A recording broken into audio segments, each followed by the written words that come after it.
In Clause 11, resume debate on Amendment 33B.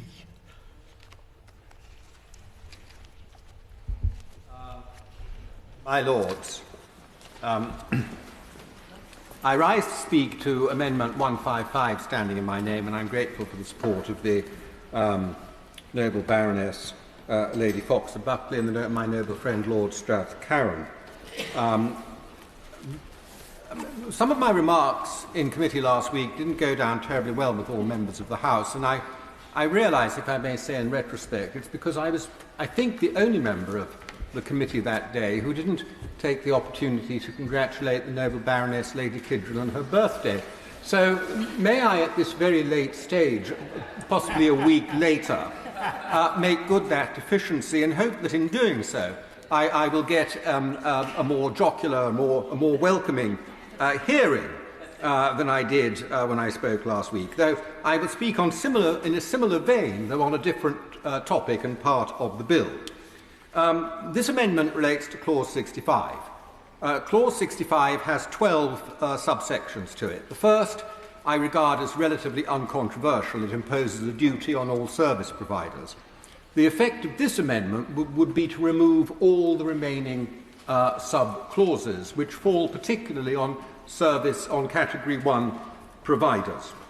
What Clause 65 does, in brief, is to make it a statutory obligation for Category 1 providers to live up to their terms of service, though it does not seek to specify what the terms of service must be, although it does in some ways specify how they should be operated once they've been written, which I regard as very odd, and I'll come back to why.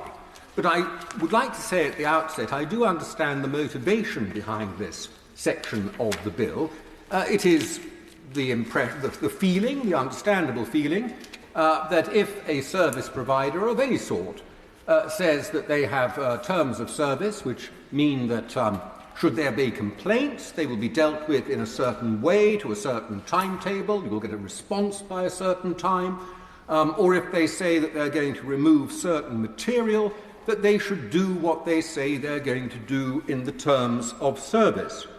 So I understand what the clause is trying to do. It's trying to oblige them to live up to their terms of service.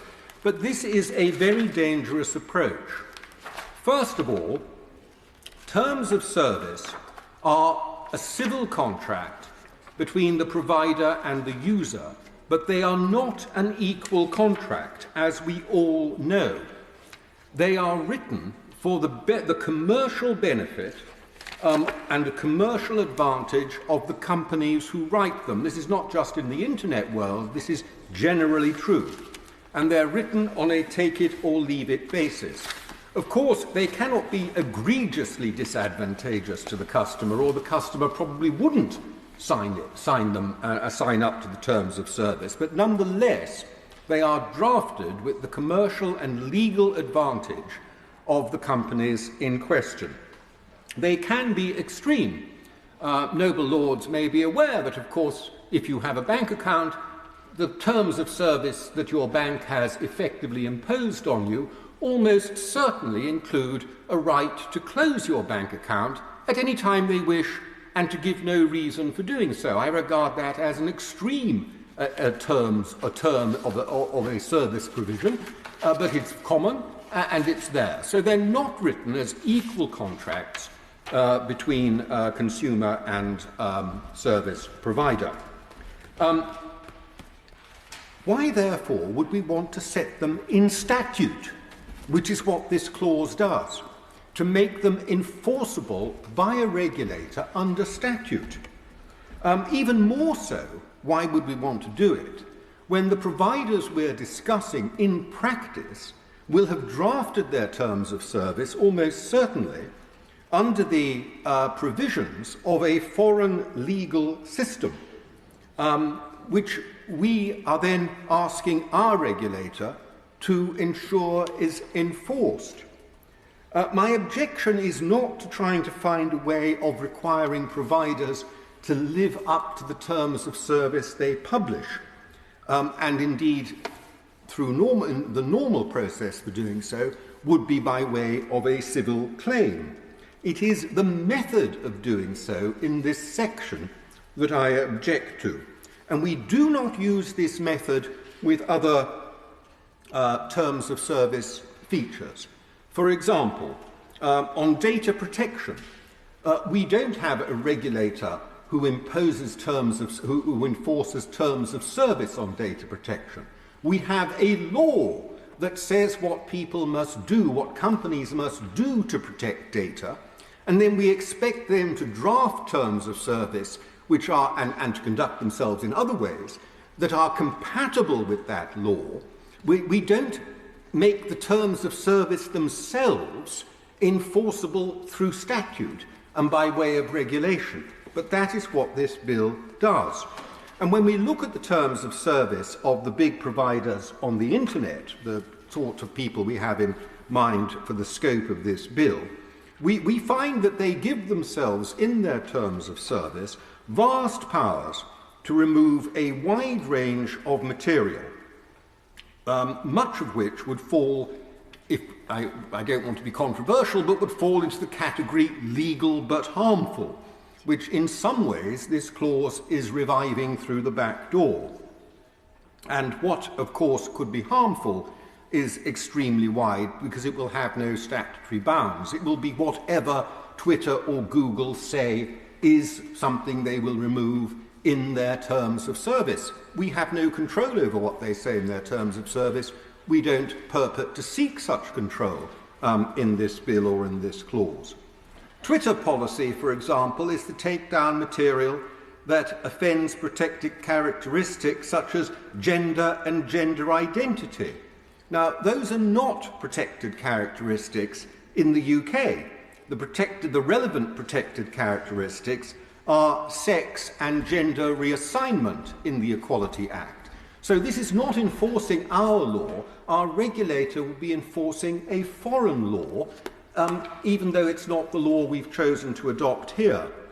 YouTube policy during the pandemic prohibited material that contradicted the views of health authorities.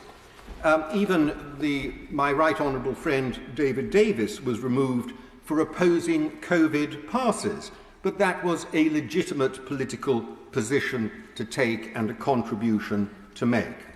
And there is no obligation on the platforms to protect free speech or to have respect to Article 10 of the European Convention on Human Rights. They're not in any sense bound by the European Convention. They're not, most of them, in any sense European. I do think very strongly that this whole section is a very dangerous one. I posit an extreme case. It does require a slight exercise of the imagination. But imagine a Russian platform were to gain a significant presence in the UK. It's not impossible. Nobody would have predicted TikTok emerging from China so quickly not very long ago. Imagine the terms of service said, quite in compliance with Russian law, that they would remove any material that included the word war and Ukraine together. Special military operation would be all right. War and Ukraine would not. Imagine that they were relatively inefficient at doing this and they left such material up. Are we not in a position as a result of this section of the bill of obliging Ofcom to seek to enforce that term of their service contract on a Russian platform? How absurd would that be in an extreme case? But the parallel exists with the American and other platforms as well. I very much hope that my noble friend would say what I want to say, which is that, yes, there is an issue. We would like to do something. We do understand the motivation here.